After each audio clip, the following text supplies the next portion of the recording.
have the next question from the brother. Good evening. My name is Mahisan. I'm from Singapore. I work for a shipping company as a superintendent. I'd like to thank you and the organizers here for giving this opportunity.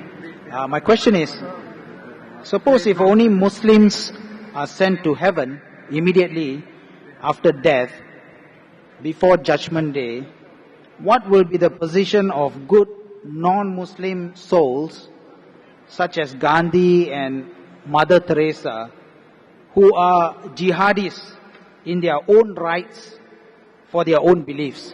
Thank you. The brother asked the question that if Muslims die, immediately they go to heaven. What about good non-Muslims like Gandhi and Mother Teresa? What will happen to them who are jihadis in the right? Point number one, the moment a Muslim dies, he doesn't go to Jannah. That's a misconception. After a human being dies, he goes into barzakh, dormant. All the human beings will be resurrected on the day of judgment. After the day of judgment, all those who pass the test will go to Jannah. All those who fail the test will go to hell. All the people who claim to be Muslims will not go to Jannah. The criteria to go to Jannah is given in Surah Al-Asr. And regarding a question, what will happen to those non-Muslims who are good like Mother Teresa and Gandhi, etc.? When I was in school, I did my ICSE. There were 6 compulsory subjects you had to pass in. 6. Mathematics, English, Science, Hindi, Geography, History. I am asking you a question. I pass in 5 subjects, 100 out of 100. In one subject, Science, I fail, I get 10 out of 100. Will I pass under 10? No, correct.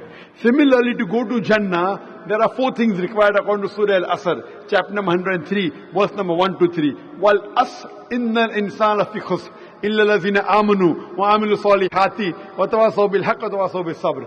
By the token of time, man is verily in a state of loss, except those who have faith, those who have righteous deeds, those who exhort people to truth, those who exhort people to patience and perseverance. For any human being to go to Jannah, to go to paradise, he requires minimum 4 things. He requires faith. Believe in one God, should not do idol worship, should not believe human being as God, should not believe Jesus Christ is God, peace be upon him, should not do idol worship, belief.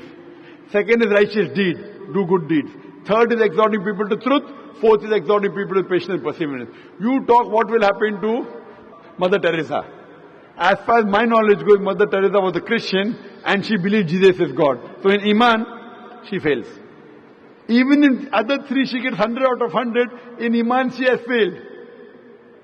Will she pass the test? No. She may be very good. Same thing with Gandhi. As far as my information goes, Gandhi used to do idol worship.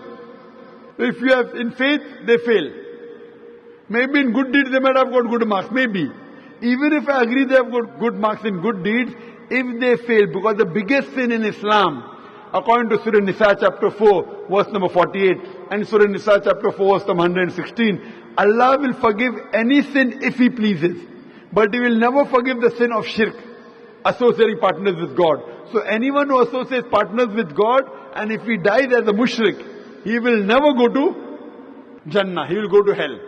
Even those who claim to be Muslim, they will not go to Jannah unless they have faith, they do righteous deed, they do dawah, exhort people to truth, and exhort people to patience and perseverance. Only those people who have namesake Naam, Zakir, Abdullah, Sultan, Muhammad will not go to Jannah. They have to pass in all these 4 criteria, then they'll go to Jannah. Hope that answers the question. Thank you. A non-Muslim sister has accepted Islam. She believes in one God and prays, but she cannot tell her family as it is will endanger her life.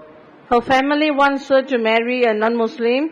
If she marries a non-Muslim, does that make her a non-believer again?